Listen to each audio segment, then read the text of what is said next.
Welcome क्रिएशनच्या आजच्या नवीन भागात तुम्हा सर्वांचे मनपूर्वक स्वागत। आजची माझी रेसिपी आहे रवा रोल्स। तर ही रेसिपी कशी केली यासाठी आपण आपल्या कृतीला सुरुवात करूया। यासाठी कढईत 2 कप पाणी घेतले।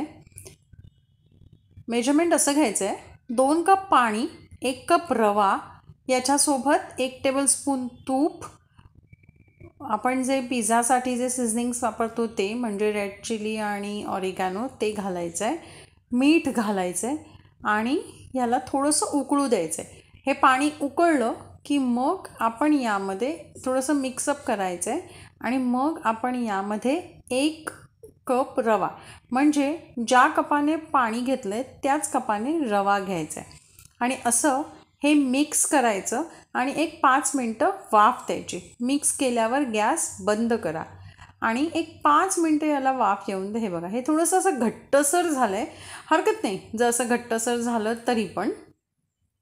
मग काय करायचं आहे, याला एका ताटात काढून घ्यायचं आहे।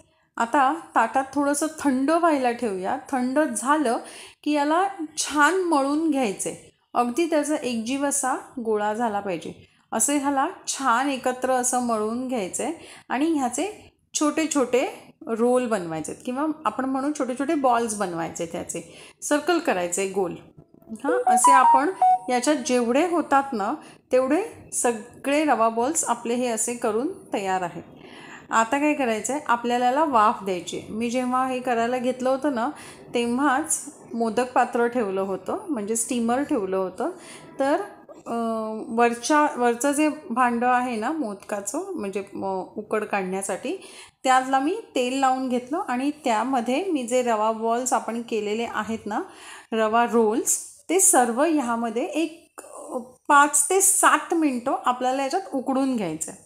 त्याला एक वाफ द्यायची, स्टीम द्यायची, त्यामुळे त्याला अजून खूप छान चव येईल म्हणून। याला वाफवून घेऊया। एक 5-7 मिनटांनी मी ओपन करून बघितलं, तुम्हाला कळेलच झाल्यावर की हे तयार आहे म्हणून। याला छान उकड आली आहे। आता पॅनमध्ये तेल घालायचं आहे। मी तेल घातलं आहे, तुम्हाला बटर हवं तर घाला, कारण मी तेल तुपाचा वापर इथे केला आहे म्हणून तेल घातलं आहे। त्यासोबत मी याच्यामध्ये उडदाची डाळ घातली आहे, कढीपत्ता घातला आहे, 3 बेडगी मिरची घातल्या आहेत बारीक करून, मोहरी घातली आहे।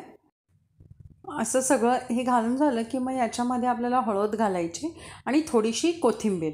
याला एक मिक्स करून घ्या, म्हणजे हे सगळे जे जिन्नस आपण फोडणीला घातले ते सगळे मिक्स होतील।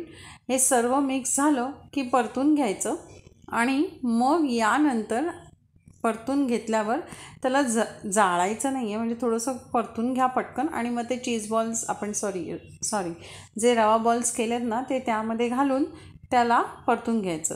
1-2 मिनटंच वाफ द्यायचे परतून झाल्यावर आणि असे आपले हे रवा रोल्स, आपण ह्याला सुजी बॉल्स म्हणू शकतो, रवा रोल आणि सुजी बॉल्स ह्यापैकी काहीही आपण ह्याला म्हणू शकतो।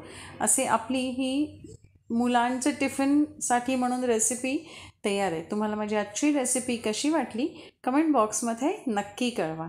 वेलकम क्रिएशनचे असेच नवनवीन व्हिडिओ पाहण्यासाठी लाईक, शेअर आणि अजूनही सबस्क्राईब केलं नसेल तर नक्की सबस्क्राईब करा। धन्यवाद।